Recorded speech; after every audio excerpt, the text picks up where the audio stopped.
Pada video kali ini saya akan menjelaskan mengenai materi di matematika kelas 12 yaitu dimensi 3. Apa saja sih yang akan kita pelajari?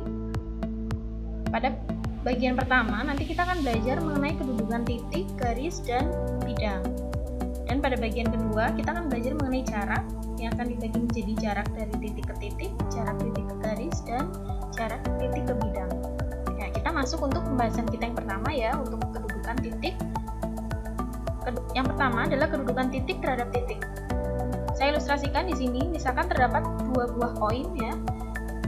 Koin di sini bisa kita anggap sebagai dua buah titik, dan kedudukan dari koin-koin ini atau kedudukan titik ini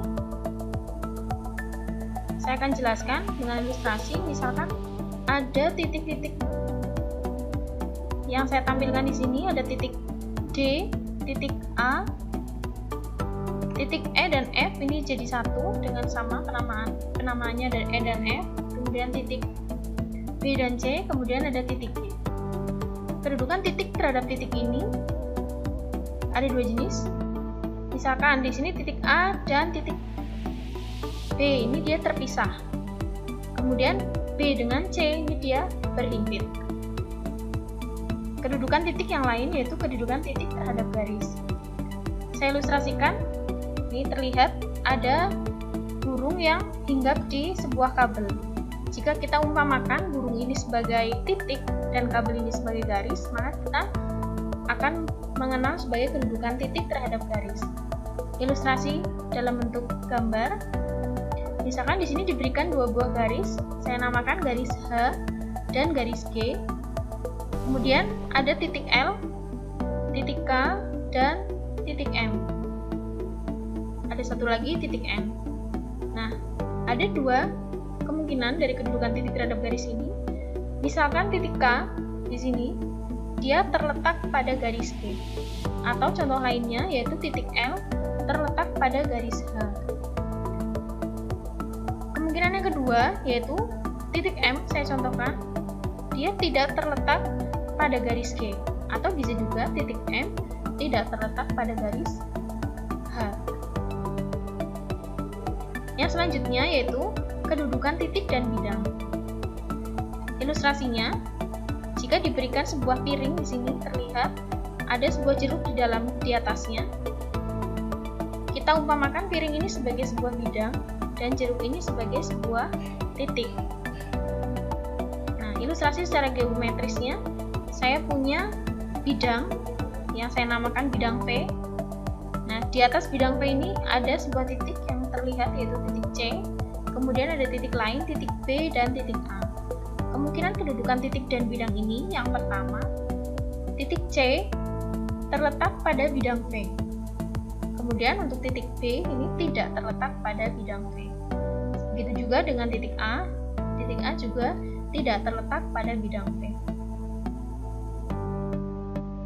Selanjutnya untuk kedudukan garis. Saya ilustrasikan dengan gambar rel kereta api ini. Bagaimana pendapatmu tentang rel kereta tersebut? Nah, silahkan kalian bayangkan ya. Nah, apakah rel kereta ini saling berpotongan, saling bersilangan, atau sejajar? Nah, karena ada istilah-istilah yang sudah saya sebutkan tadi, kita akan mengenal kedudukan antar garis. Nah, ini saya ilustrasikan ada dua buah garis M dan N yang ada pada bidang yang sama. Di sini saya gambarkan yaitu bidang alfa. Nah, dua buah garis ini dikatakan berpotongan apabila memiliki satu titik persekutuan. Di sini saya gambarkan yaitu titik persekutuan A atau titik A. Nah, ini namanya dua garis yang saling berpotongan. Kemudian ada ilustrasi lain, saya gambarkan di sini ada bidang alfa sama dengan dua buah garis yang saya beri nama garis P dan garis I. Saya gambarkan seperti ini. Nah, ini istilahnya adalah garis yang sejajar. Garis yang sejajar ini artinya adalah kedua garis tadi tidak memiliki titik persekutuan. Mau kita perpanjang sepanjang apapun, tidak akan mempunyai titik persekutuan. Itu disebut sebagai garis sejajar. Kemudian untuk yang ketiga, saya punya bidang alfa sama. Bidang alfa ini mempunyai garis, di sini saya gambarkan, dan ada garis lain yang tidak berada pada bidang alfa tersebut. Dua buah garis ini dikatakan saling bersilangan, karena dua garis ini tidak terletak pada bidang yang sama dan tidak memiliki titik persekutuan.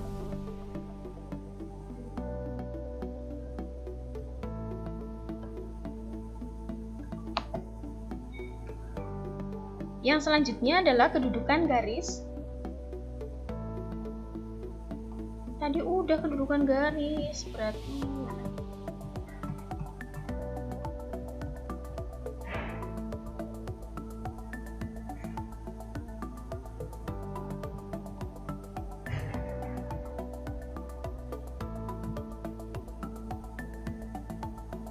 kedudukan garis yang selanjutnya yaitu kedudukan garis dan bidang. Di sini saya umpamakan ada bidang alfa dan terdapat garis N dan M yang terletak di atasnya. Nah, kedudukan garis terhadap bidang ini artinya garis terletak pada bidang. Maksud dari pernyataan ini adalah garis terletak pada bidang jika bidang dan garis sekurang-kurangnya memiliki dua titik persekutuan. Sebagai contoh, garis ini memiliki dua persekutuan di ujung-ujungnya atau di sembarang titik yang ada di bidang tersebut. Kemungkinan yang lain untuk garis dan bidang, di sini terdapat bidang alfa dan garis K yang terdapat pada bidang. Kemudian ada garis lain yang berada di luar bidang, namun sejajar dengan bidang tersebut. Nah, garis yang sejajar bidang artinya jika garis dan bidang tidak memiliki titik persekutuan. Kemungkinan yang berikutnya yaitu garis yang memotong atau menembus bidang jika keduanya memiliki satu titik persekutuan. Jadi saya contohkan di sini ada garis yang dari atas, dia menembus bidang alfa ini dan memotong atau menembus di satu titik yang saya gambarkan, sehingga ini disebutnya garis memotong atau menembus bidang. Yang selanjutnya yaitu kedudukan bidang. Saya ilustrasikan di sini ada dua buah bidang. Kedudukan antar bidang ini, sebagai contoh ada bidang alfa dan beta. Dua bidang ini dikatakan sejajar karena dua bidang ini tidak memiliki garis persekutuan. Kemudian kemungkinan yang kedua yaitu bidang yang berpotongan. Dikatakan berpotongan apabila kedua bidang tadi memiliki garis persekutuan. Nah, sebagai contoh saya gambarkan garis persekutuannya adalah garis yang saya tandai dengan warna merah ini. Nah, untuk lebih memahami penjelasan tadi, saya berikan contoh. Di sini contohnya saya langsung gunakan kubus. Jadi kita akan mencari kedudukan titik garis dan bidang tersebut pada suatu bangun ruang. Soal yang pertama, saya sebutkan titik yang terletak pada garis CD. Apa saja titik yang terletak pada garis CD? Nah, kalian bisa menjawab ya, yaitu bisa titik C dan titik D. Untuk contoh berikutnya, sebutkan titik yang terletak pada bidang ABFE. ABFE ini merupakan bidang yang berada di depan atau bidang frontal istilahnya ya. Bidang frontal ini memiliki titik-titik yang bisa kita sebutkan, yaitu apa saja? Titik A, B, F, dan E. Ya, jadi titik A, B, F, dan E tadi terletak pada bidang ABFE. Contoh lain yang ketiga, sebutkan garis yang sejajar dengan garis AC. Nah, kalian lihat pada kubus ini, garis AC merupakan garis yang berupa diagonal sisi pada sebuah kubus. Nah, garis yang sejajar dengan AC kita bisa sebutkan yaitu garis EG. Ya, karena garis EG ini sejajar dengan garis AC. Contoh lainnya, sebutkan garis yang bersilangan dengan garis CB.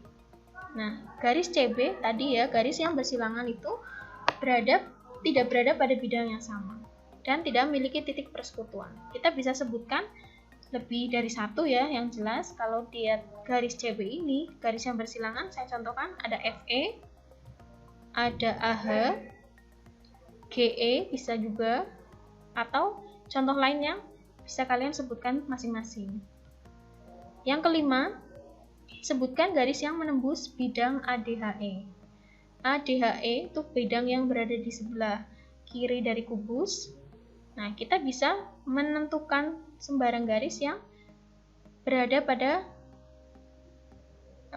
di luar bidang tersebut yang menembus. Sebagai contoh, bisa saya sebutkan garis AB itu menembus di satu titik ya, di titik A. Karena tadi pengertian garis yang menembus adalah garis dan bidang memiliki satu titik persekutuan. Selain garis AB, garis CD juga bisa ya. CD ini juga menembus atau memotong di titik D. Garis FE itu juga bisa, atau garis-garis lain yang bisa kalian cari masing-masing. Ya, demikian untuk pembahasan kedudukan titik dan garis pada video kali ini. Jangan lupa subscribe ya. Terima kasih.